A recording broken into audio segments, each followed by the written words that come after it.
Today we're going to attempt to do a deep dive, a very deep dive, on the obligation of women when it comes to menorah in general. And then we have to discuss, should females be lighting the menorah? Married, unmarried, younger, older, etc. We're going to have to delve into some technicalities. We're going to have to discover important explanations, and we're going to have to debunk the theory that women are, so to say, second-class citizens from a Torah perspective, and figure out the reality of what's actually happening on the floor. First and foremost, as we already pointed out in numerous occasions, as we know, every single week, women, they hold the mantle for lighting near Shabbos. They always light on Shabbos. Men never try to light. That's for the women. Similarly, on Yom Tov as well. No one argues, no one makes a big deal out of it. It's the women's job. They're holding the mantle. They're sitting on the throne over there. The question then begs to be asked, why would Hanukkah be any different? Well, the simple explanation is, as we know from the Gemara in Maseches Kedushin in the Mishnah, any mitzvos azman grama noshim beturos, anything that is subject to time, women are exempt from. And which really, if you narrow it down and simplify matters, is actually less than 10 mitzvahs, if you break it down. Very few. Why then does everyone make a big deal out of it? Very simple, because these 10 mitzvahs are major mitzvahs that we do, and therefore each mitzvah has to get isolated and analyzed individually and expounded upon and explained properly. Chanukah is a time-bound mitzvah. It only comes 8 days every year. However, regarding this, we have a statement from the Gemara, which we already learned. We'll just remind ourselves, start back from the beginning. We'll build it up. We have a statement of Rabbi Yeshua ben Levi, which is in numerous places in Shas. We have a Gemara in Shabbos, Chav Gimel and Aleph, that relates to Amar Rabbi Yeshua ben Levi, Noshim Chayavos Bener Chanukah Shafein Ayibos Ones. Says Rabbi Yeshua ben Levi, women are obligated in the menorah because they are part of the miracle. Which miracle are we talking about? Rashi on the spot, other words known as Rav Shelomo Yitzchaki, lesser known, but his real name, that's what Rashi stands for, says Shegazru Yavanim al kol besulos hanesuos liyibal latavser techila. The Greeks made a decree that any unmarried woman would have to have relations with the Greek general first. And through this, Vali Deisha was through a woman that the miracle occurred. If you look at the Ran over here, the Ran says that this miracle happened through the daughter of Yochanan Kohen Gadol, whose name is Yehudis. So in other words, the way that this is explained is that women were involved in the miracle of Hanukkah in two ways. Number one is that the decree was upon them. The decree, there was an element of decree that was on them, aka that they had to go with the general first. And number two, the salvation was brought about through them. Two aspects of how they were included in the miracle. If we take a look at the Torah opens up in Siman Tafrei Shayin Hey, going to Siv Gimel. The Torah says about Isha Madlekesh Sha'afi Haisa B'neis V'chayav Ba. A woman would light the menorah because she was in the miracle and she is obligated to light. That's what the Torah says. No commentary on that coming from the Beis Yosef. Beis Yosef is talking about something else. The Bach adds in that she could even fulfill the obligation of a man. And we're going to have to come back to that. Is that preferable? Is that from the letter of the law? Because preferably this shouldn't be done, as we will learn in the upcoming half hour or so. Then he goes into a side point of why Megillah would be a little bit different when a woman cannot fulfill the obligation of a man. But anyways, that's what it says over here. That's what it says in the Torah. If we keep moving through the historic way, of how this gets learned and analyzed. Then we go to the next source. Next source after the Torah is going to be the Shulchan Aruch. Yosef Cairo says, Isha malekes ner Chanukah. Women light on Chanukah Shafi chayeves ba, she's obligated. On the spot, the Magen Avraham specifies, Perush ba'ad kol b'nei habayis. She could light, and everyone else could fulfill their obligation with her lighting, with the mother lighting. This is from the letter of the law. Preferably it shouldn't be done, and people can learn. The Taz over here in Daled says what we just saw in Rashi. She's in the miracle. The decree was on her. Therefore, she lights. Therefore, she's obligated in menorah, rather. Taz continues on the next page and specifies that the daughter of Yochanan Kohen Gadol chopped the head of the enemies off. So Yehudis, as we just said. Taz continues and says, from the language of the Gemara, it's implied that a woman could fulfill the obligation of even a male who she's not related to. That's what it seems. She could light for anyone. Fill the obligation of others. Similarly applied from the Rishon, the Agudah. If she knows how to make the beracha, she could fulfill the obligation of any male. Any male. That is from the letter of the law. Comes along the Machatzes Hashekel and says, wait a second. Why shouldn't all the mothers light? Says the Machatzes Hashekel, quoting the Eliya Raba back in Simin Tafrei Shayin Aleph Sifkat and Gimel and Eliya Raba, Ishto Kegufo. What's happening over there, just to remind ourselves, we actually learned this together, not us, but in the Chabura, which consisted of different people 11 years ago. Original recordings are on rabbiblan.com under the Halacha and Mishna Berura section. You could go back there, you'll see it's all there. Beginning of Siman Tafrei Shayin Aleph. And over there, also we discussed also on the Ian section in Gemara, on the Gemara and Shabbos, who lights. We had multiple parts to that series, the Gemara and Shabbos Chaf Aleph. Ashkenaz custom, in short, is that everyone lights. You open up the Mishna Berura and Siman Tafrei Shayin Aleph. The Mishna Berura over there says everyone lights levad me ishto. She'ishto kegufo. Everyone lights except for the mother. Because the mother, the wife, it's ishto kegufo. The wife is like the husband. When the husband lights, the wife fulfills her obligation through her husband lighting. Right? So the question comes about, what about if you're not married? Number one. Number two, why would Hanukkah be different? On Shabbos, we say it in reverse mode. We say Isha Kegufo, when your wife lights as if you lit. Therefore, you don't need to light. That's why most husbands know nothing about the halachas of lighting on Shabbos and on Yom Tov. Fortunately. It's very important that they do know, but that's another discussion. And the reason is because when the wife lights, we fulfill obligation. So the Eliya Raba invokes over here, unleashes the concept of Ishto Kegufo over here. And therefore, that's why a married woman wouldn't light. Because her husband fulfills the obligation. The question becomes over here, is there going to be a difference between Ishto Kegufo and something else that the Mishna Berura made famous? The Mishna Berura in our Siman quotes not such a known sefer. This is called the Teshuvas Olas Shmuel.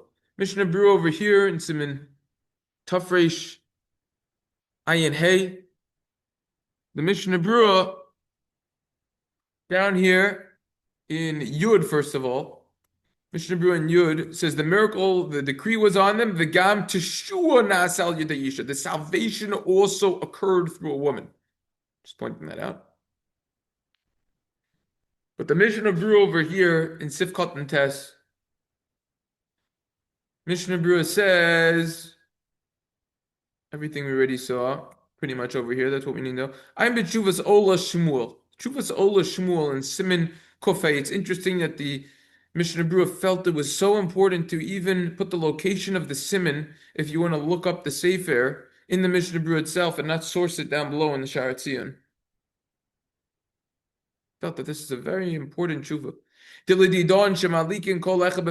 According to us, that we all light by ourselves.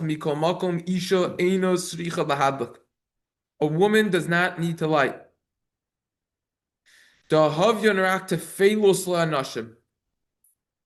they're tefelos, they are secondary to men. The obvious question is, what does this mean? And we already offered an explanation yesterday, but we'll do it again today. What does this mean that they are secondary to men? Doesn't seem so fair to women, number one. Number two, why specifically by Chanukah would they be secondary to men? But number three, we have to discover, is there a difference between Nashim Tefelos versus Ishto Kegufo? If you look at the Mishna Berura, back over in Siman Tafrei Shayin Aleph, the Ramah says, there are those who say that everyone lights by themselves. Everyone lights on their own. This is the Ashkenaz custom, going like the Rambam. Beer Halacha famously says, Lo Matzino, Bashar Makoimos over here in Gimel. The Sephardim are going like Taisvos, Ashkenazim are going like the Rambam. That's the sugya we learned already in depth 11 years ago. We'll learn it again next year. Mishna Berura comments, everyone lights, Levad mi Ishto, the Kegufo. Says the Mishna Berura, everyone lights except for the wife. Because the wife is like your body. So is there a difference between Nashim Tefelos, women are secondary, and Ishto Kegufo, your wife is like yourself?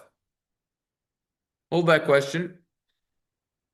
Why would this be any different over here? Why specifically by Chanukah? So we already learned in yesterday's session, and we'll review it again over here. Specifically by Chanukah, there's something unique that's going on over here. Why? There were different decrees that the Greeks made, the Yavanim. The classic quintessential, like we say in the Nusach HaTfilah, we say in Al Anisim, they wanted us to forget our learning. Whole discussion, how do you get someone to forget your learning? It's already in your brain. Can't get out of there. And they wanted us not to perform the chukah and the mitzvos, so we don't know why we're performing them. Also, it's brought down in many other places. They want us to have Milah, Shabbos, Rosh Chodesh, some say Tamid, others. In particular, comes along the Yos V'Hadar Mishna Berura on footnote Nod Zayin over here, and he quotes this idea, which is really broad in other places as well, but it's based on what it says in the Olas Shmuel over there in the Shilos Veteshuvos that the Mishna Berura quoted, Olas Shmuel, and he said there's definitely ways to make you. When it comes to women, they weren't in the entire decree. They weren't in it. It's implied that the reasoning of the Olas Shmuel that married women, right? He doesn't come on to Olas women. He doesn't say Ishto Kegufo, the Olas Shmuel. But the truth of the matter is these reasons could complement one another. Right? Meaning the Ishto Kegufo that applies to a married woman. Unmarried women, Nashim Tefelos. They're secondary. They shouldn't light. Why? What does that mean they're secondary? What that means over here, the miracle of Chanukah, all the decrees had nothing to do with our body. That's one of the reasons, as we learned back in Siman Tafrei Shayin, why we don't have meals on Chanukah. We're not obligated to have a Suda to have a meal on Chanukah. Why? Because it wasn't a physical persecution. They didn't physically try to kill us, unlike Purim. They went after our minds, mentally. It's a mental battle. They didn't want us to learn Torah. They didn't want us to perform mitzvos, etc. So therefore, they decreed on the men, right on the Karen Ashur, on the right of a bull.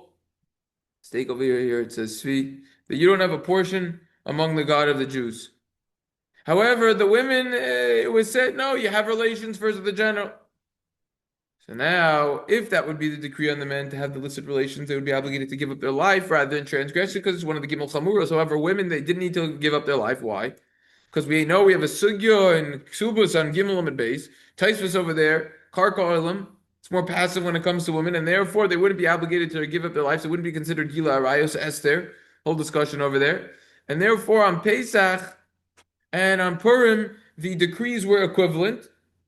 And therefore, all the mitzvahs, there's an equal obligation for males and females. Unlike over here on Chanukah, that the decrees were different. Therefore, consequently, women are considered secondary, and therefore they wouldn't light.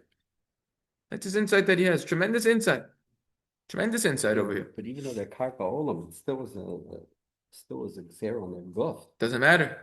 Halachically, you go with it. Halachically.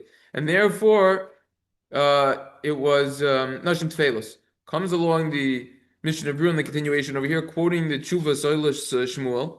If they want to light, they can, like other time-bound mitzvahs.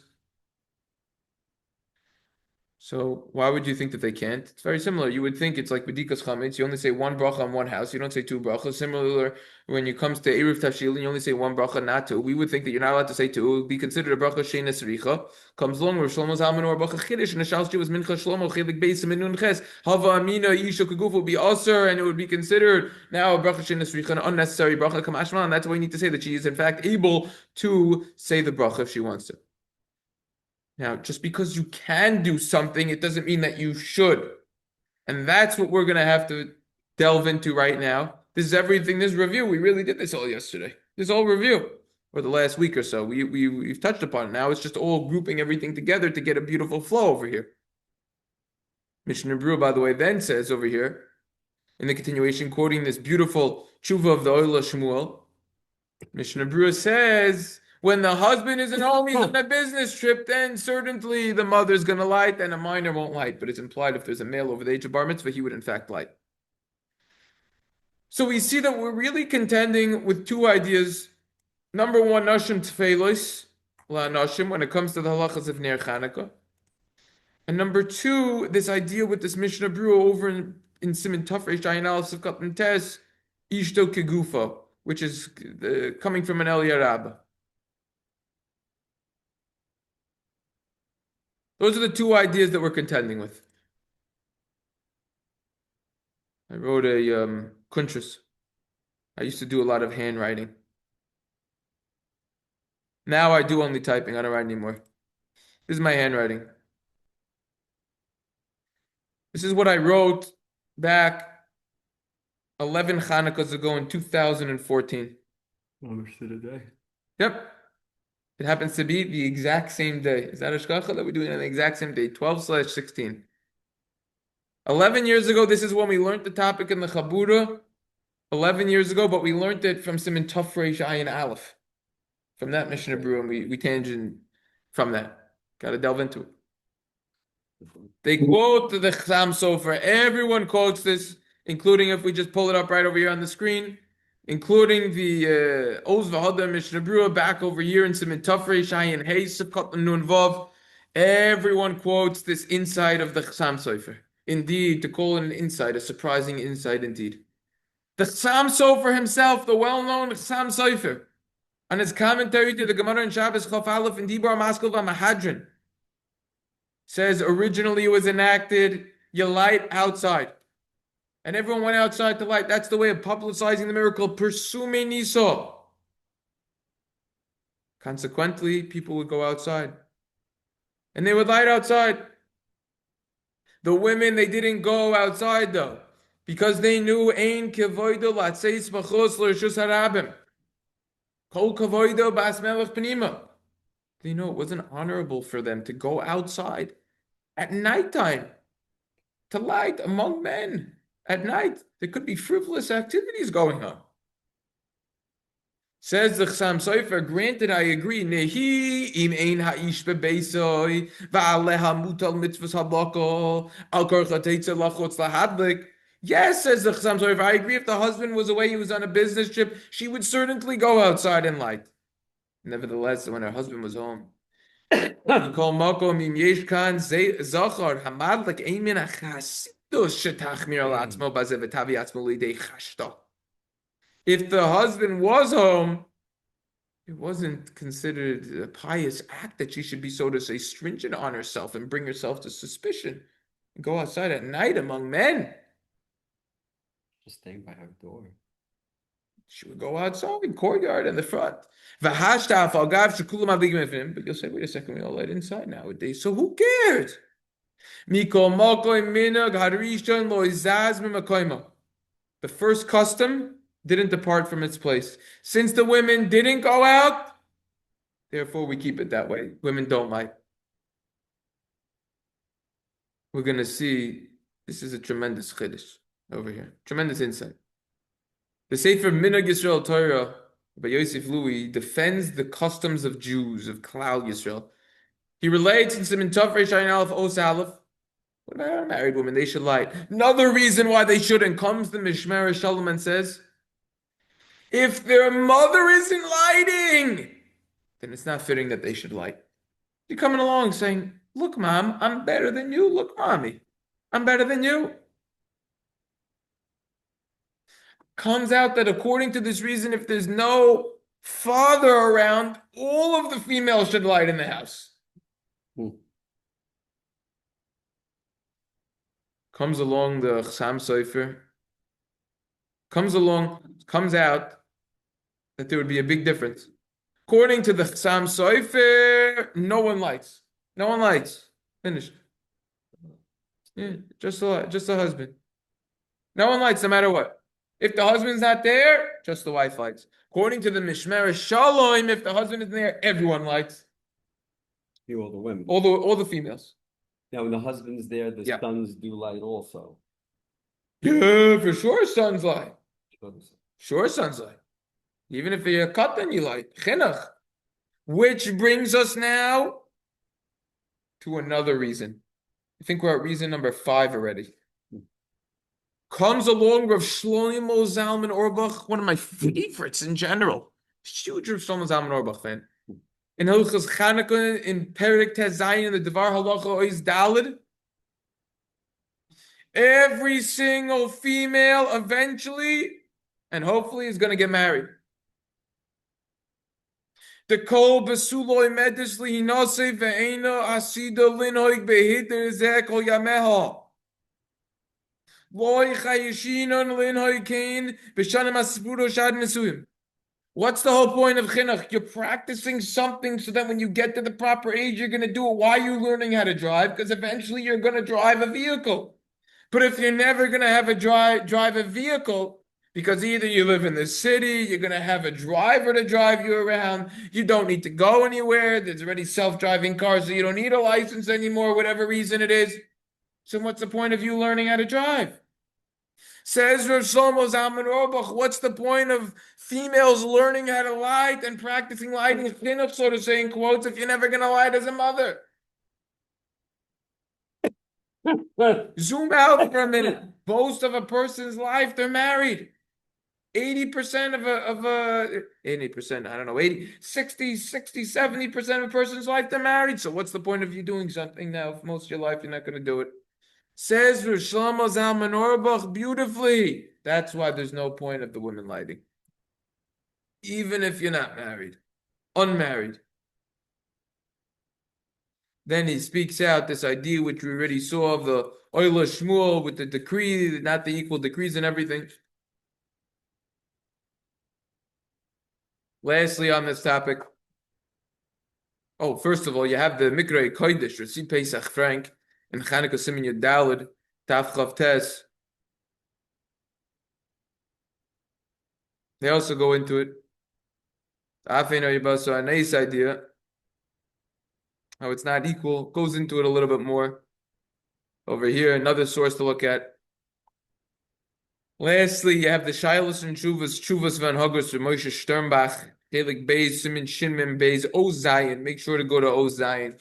There's a lot of oisios over there. You'll get lost in the other ones that have nothing to do with this topic. He quotes the Chasam Sofer, and Moshe Sternbach categorizes the Chasam Sofer as a Zehu Chidush Pella.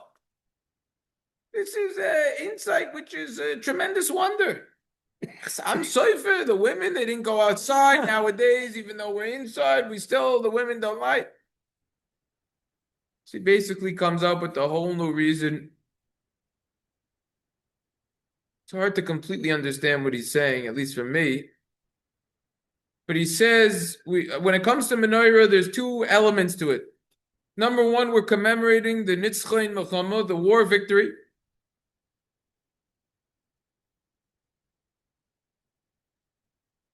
Which was also facilitated through women, as we saw, cutting off the head. Furthermore, you have the mitzvah of Mahadrin b'ner Chanukah, Sheina midin hidden mitzvah ba'alma. He goes into different elements of this. It really belongs more in Siman Tuf Reish Ayin Aleph for us to deal with this and go into it. But basically, there's two aspects of it. And in short, what he comes along and says over here is he going to go with the reason of the war? Women should fulfill that. However, communally in the tzibur, they should not. They should not. And therefore, he wants to say that they're not included in the mehadrin element of lighting, which we'll learn about more when we get to Tuf Reish Ayin Aleph. They're only in the idea of being moisef aholech, adding another one every single day. And therefore, we see that their obligation is an equivalent to men. Then he says, by the way, I have a question on the Mishna Berura over in Siman Tuf Reish Ayin Aleph Sifkat and Test that we just saw that we have over here. Why did the Mishna Berura specifically say that a married woman shouldn't light? Why specifically married? What about a unmarried woman? Ulai av shebeikir din hider ein noshim v'chlal. Even though women aren't included in hider, aval mikol makom, a beautification of the mitzvah, aval mikol makom kevin dematzina dener shaykh yoisel noshim. We find that the concept of lighting has a direct connection to women in general. For example, on Shabbos, where they always light, consequently, by menorah also, they should light, because lighting on Shabbos and Chanukah have many similarities. As we know, the halachas of menorah are in the second parak of Shabbos, where the halachas of lighting on Shabbos are discussed. On this, the Mishna Berura comments, "Ishto kegufo, your wife is like yourself. When you light, it's as if you're a wifelet. When it comes to menorah, men come first. So therefore, it's not a question. Why didn't the Mishna Berura need to say unmarried women don't light? Very simple. Because they never light on Shabbos to begin with, so he would have never have thought that they should be lighting on Chanukah. Ubener Chanukah ha'ish koidem ve'al pizeh yesh loimer de besulim yikar lo yikashalon midi the gamner Shabbos loim adlikos, which some, I'm aware, do have a custom to light for Shabbos. Seems like most don't, though. So it seems like it. We learned that in Siman Reish Gimel also. After Katam Mishum Dahaim Ablakis Yesh Lasade the Tam the Kivu Nerish Olam Shaykh Tvei Benesuos Vekachava Dahais Nesua. Another reason they extinguished the candle of the world. Chava, we learned about it on Shabbos, so therefore you need this specific shout out on Chanukah saying that they shouldn't light also, because we would have thought maybe they should fix it as part of fixing Chava's sin. Kamash Malan, that's why it's coming to tell us that no, specifically on Shabbos that applies, not on Chanukah. So this in short is a presentation of multiple reasons why women should not light, married or unmarried. You know? He's the only one though that makes the sushta between Shabbos and Chanukah. No other. Yes, and pointing out that the Mishna Berura didn't mention unmarried. I think even based on everything that we just did, I mean, we went just strong for a half hour on this. We went no side discussions over here. There's even more to look into than this. There's got to be more. There's got to be more. There's got to be someone who says that the girls could light. I don't know. I feel like there's got to be more. I mean, you have this Mishna Berura over here. If they want to light, they could light. It's not the end of the world, but it seems like from a halachic perspective, it's better not to. The question is, what does Hashem want from the female gender? Seems like in Chanukah, they want you to hand over the mantle to the men temporarily. That's what it seems like, based on everything that we just learned. I mean, we just learned a tremendous amount. That's just nothing wrong if they want, right? They have the sulas. Look, if they want to, they could. If they want to, they could. There's more of a reason for unmarried to be able to light. Technically, also married could. You don't. There's other things that require more of a protest. But it seems like it's best not to. Certainly for married and also for unmarried. Let's just finish this Mishna Berura over in Siman Tuf Reish Ayin Aleph if we could. We left off in the middle Chasam Rashal b'tshuva simin ayin zayin. Rashal writes, Suma, someone who's blind. If he's in a house that other people are lighting and he's able to combine chip in financially a little bit, and then they can make the beracha for him. If that's best, then they light for him, and then he's covered. If he has a wife, his wife should light for him. If he is in his own specific house and he doesn't have a wife there, he could light by someone else assisting him. According to the Shari Tshuva, you shouldn't make a beracha on that. Certainly, if you can't fill the obligation of others when it comes to this. The Shulchan Aruch over here said, if someone who is a deaf mute, mentally challenged or minor, lit the menorah, they didn't do halachically anything, Mishna Berura, and even if others were standing by the back of them, mitzvah, because there is no obligation for them to light. Even if a regular person who could light over the age of bar mitzvah picked it up and put it down, it doesn't help. That's why we're in the simon after all, because the lighting is the mitzvah, not the placing. It's not the placing. If you would hold halacha mitzvah, placing it is the mitzvah. All you got to do is pick it up, put it down, and then you're good. We hold halacha mitzvah. You have to light it properly. Happened the other night. We lit menorah, and our babysitter, housekeeper, she after we lit, like 10 minutes after, she closed the blinds. She didn't know. So we opened the blinds after. We're good. Halacha mitzvah. When we lit, the blinds were open. Comes up actually the Dersha has an interesting child about that. Ayin Shaman's in the back in the Maluim. Yesh Mishoimer, some say Hinu Lefi Masha Sasam Lachaber Sim in Tafresh Beitesib Beis Mashma, Lamaisim Lishmoshia Kotlin, Yachal Hoitzi Behadla Kosel Gedal. According to what we Shulchan Aruch says over in Sim in Tafresh Beites, see the recordings over there, we learned it this past Purim. So it's implied that practically you shouldn't rely that a minor should light and fulfill the obligations of people who are older. You should not do that. Only done according to us, Mishna Berura Yodal, the right Shlomo meaning to say.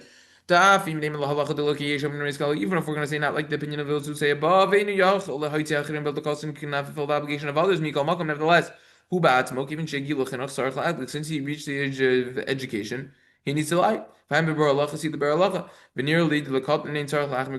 need to be so stringent with a minor. But it's enough if you just light one candle every single night, according to everyone. The ger gamkin yochel loimer shasa nisim lavosenu. A convert could say shasa nisim lavosenu. So this is an important idea. All you need to light is one, and the convert could say shasa nisim lavosenu. The question is why. We also, if I'm not mistaken, the source of this was the Magen Avram. The question is, where is this coming from? Why would you be able to do it? So the Oz Vahada Mishna Berura over here. First of all, what does he say about the? Okay, the blind person, we need to say that. Okay, the blind person over here, first of all, if we just go back to that Mishna Berura, the idea is he's obligated to light, he's a blind person's obligated in all mitzvahs, even though he doesn't see, nevertheless, he's publicizing the miracle and others could see it. I thought that was an important point. It says over there that a minor, if there's someone deaf, or a minor or mentally challenged is going to read the Megillah, you're not going to fulfill your obligation. He doesn't mention the opinion who says that if he reached the edge of education, the minor could light. So it's implied from there that you shouldn't rely on a minor, even one that reached the age of education. Okay, why could you say over here that Shasa Nisim Lavosenu? Why could a convert say Shasa Nisim Lavosenu? Even though Avram Yitzchak Yaakov are his forefathers, nevertheless, Avram Nikra Av Hamongoyim. Avram is called the father of the multitudes of all the nations of the world, not just the Jews. So this basically is a pretty deep dive on women and everything, and this is the whole simon. That's it. Any questions, comments on this simon? Allah mitzvah, women lighting. What were you saying about the Alanisim? That was something. Totally. He was saying that's actually something very interesting that we overlooked when we learned some in Tafresh Pei Beis. I don't think we emphasize that enough. When if you leave out Alanisim in Shmona Esrei, and you remember before you hear Ratzon at the end of Shmona Esrei, you put Alanisim there. Okay. If you look in the Mishna Berura over there in Sivkot and Daled, Tafresh Pei Beis of Daled, Oz Daled, if I'm not mistaken, it's right over there. It's commenting on the Ramah, who says by the Harachaman. If you forgot the Ramah says if you forgot the Alanisim in the Harachaman and benching, then you say the harachaman over there, you know.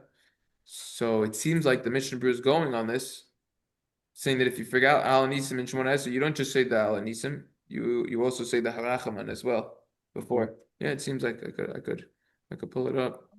And what about here? Well, look at Before you. we get all in Is that- these, right? Right Yeah. by do you remember somewhere in Beer Halacha before you said the beracha? Is it because you said Hashem's name Al Kol Hashem Elokeinu, you don't go back, or is it by the end of the beracha? If I'm not mistaken, when you say Shem Hashem, you don't go back, right? And you can't slip it in after you say Hashem's name before you get to the beracha. Yeah, we learned about that when we did the simon. I don't know if we'd specified that exact shaila, but here's the Mishna Berura right over here. So in Dalit, he says, "Kishemiyah racham v'hu adin sheyomer came betfila. Acha gemara tefila derech bakasha koidim yirotzon." Say the harachaman. Seems like he's going on the harachaman. Yeah, because the Rama says if you left it on a bench, and then you say the whole seems like you don't say the al hanis and you skip that. You just say harachaman and then you segue right in. Okay. Yeah, interesting, right? Very good. Very good. A lot of interesting things today. Excellent. Yeah. Okay,